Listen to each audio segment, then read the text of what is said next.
Check out my totally awesome Goth shoe haul. Now available in paperback and e-readers, Spellbound, a darker shade of black. Get your copy today at your favorite online bookseller. I've had some totally awesome goth boots in my closet for the last year, and I want to take a minute to show them to you. This first pair I picked up from Samuel Windsor is a pair of totally awesome Chelsea boots. And I've had these Chelsea boots in my closet over the past year, and I definitely want to show them to you because I really wanted you to see how you can get some awesome boots and they could look extra awesome on... Let's stop being ridiculous here. The reason why I'm making this video is because I want my goth viewers and my darkly inclined viewers who watch my channel on the regular to know that I haven't forgotten them. Now, I know it's been a while since I've made a goth video, but that's because I've been extremely busy over the past 6 or 7 months, and I have not forgotten my goth viewers, and I had a goth video planned a while back. Unfortunately, due to the whole COVID-19 pandemic, I wasn't able to put that video together. Now, that video was going to be about an idea I had for an event called Goth Soul Train, and this was an idea I had where I was going to fuse the old 1970s music show Soul Train with the goth subculture to make a fun event where we would get a lot of darkly inclined and goth themes in a venue, and it would be mixed with things like the whole Soul Train line and things related to the whole Soul Train show. And I had the idea for this show to be something like a live stream show where people could sit down and watch people in the scene dancing and having a good time at one of these clubs or one of these events.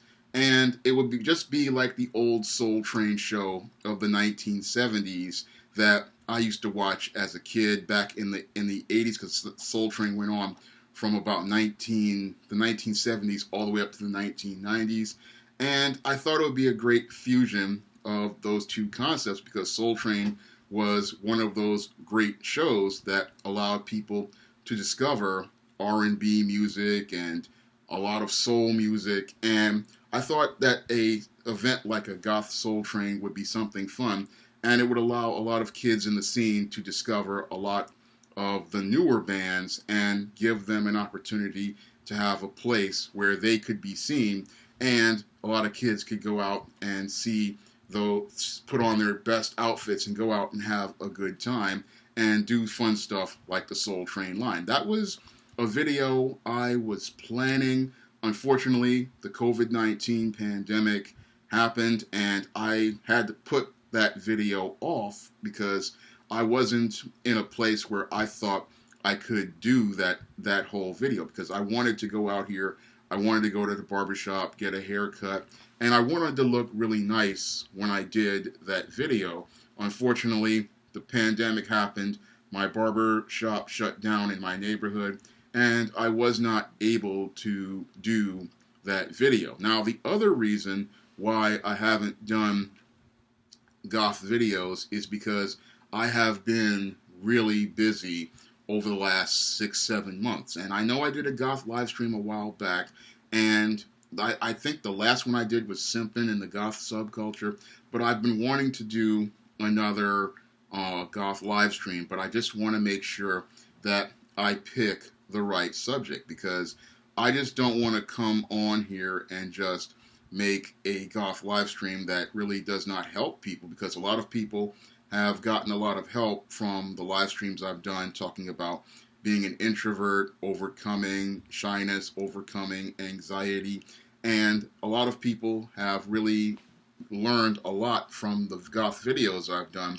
So I really want to put together a video or a live stream that is of substance, and I wanted to put together a video that would really help a lot of people. Now, I've heard from a lot of black people in the scene who have dropped comments in the comment section regarding some of the goth videos I've done. I mean, recently I heard from a young brother who told me that he watched my video about,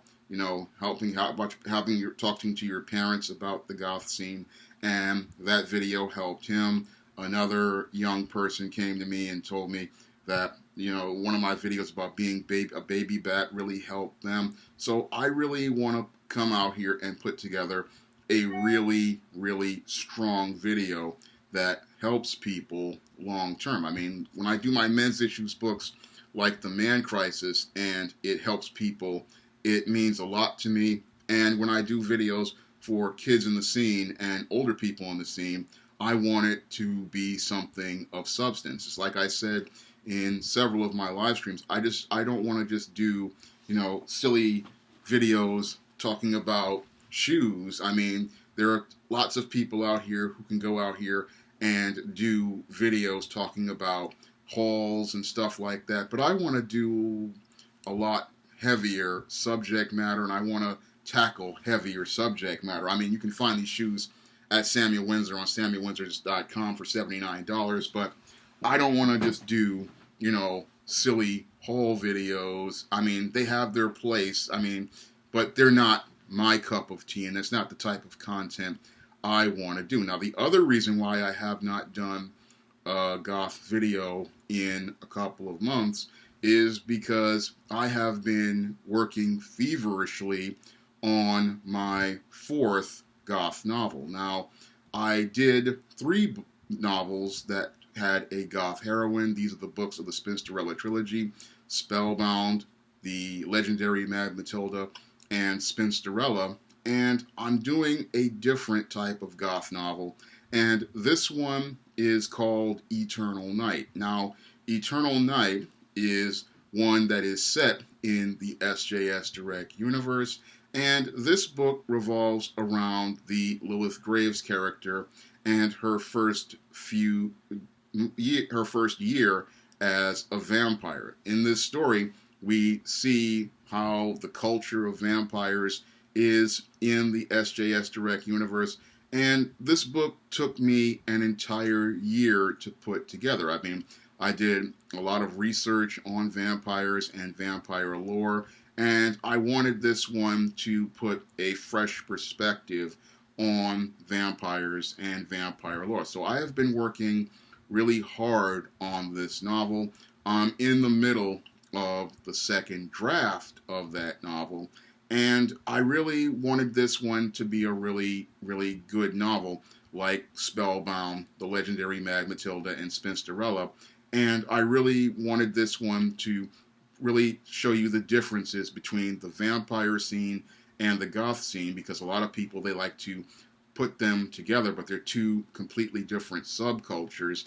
And I wanted this one to really explore spirituality as related to vampire lore, because a lot of the vampire stories that I have read in recent years, they omit the entire spirituality component. And I saw this in the live stream that inspired me to write Eternal Night. Josh Howard, he was a comic artist, he was talking about spirituality as related to vampires and werewolves, and that live stream inspired me to write Eternal Night, because I have experience writing about spirituality and these supernatural creatures. So I really wanted to explore that aspect as related to God, as related to everything, as related to that lore. So I really went in depth with it with this novel, and it took a lot of time to really write this novel. Usually I can write a novel in 90 days, but with this one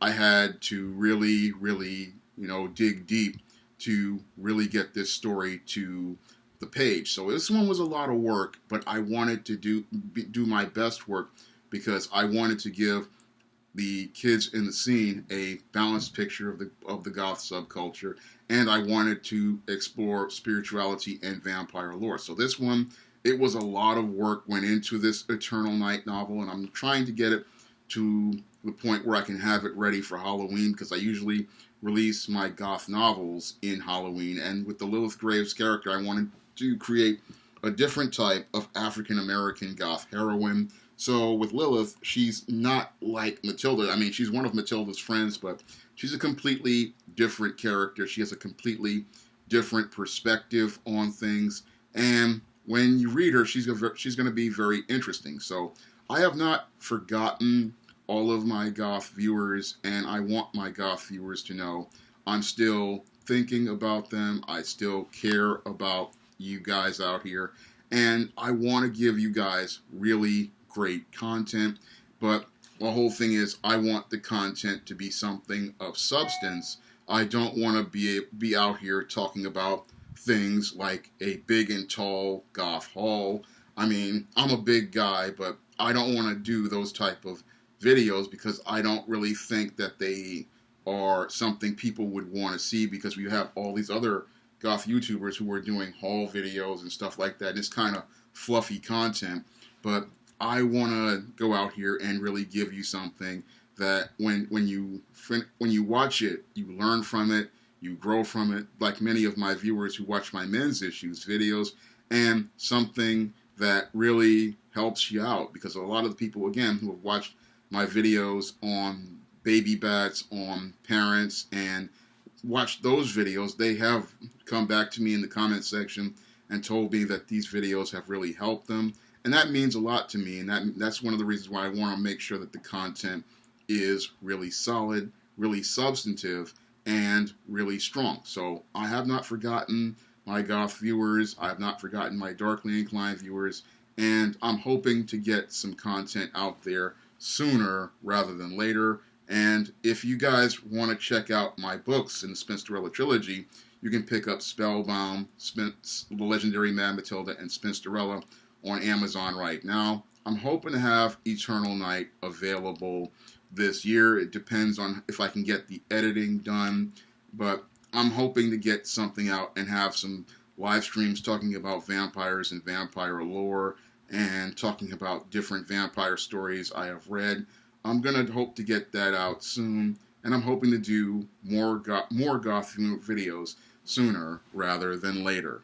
Thank you all for being so patient, and I'm hoping to get more Goth content out sooner rather than later.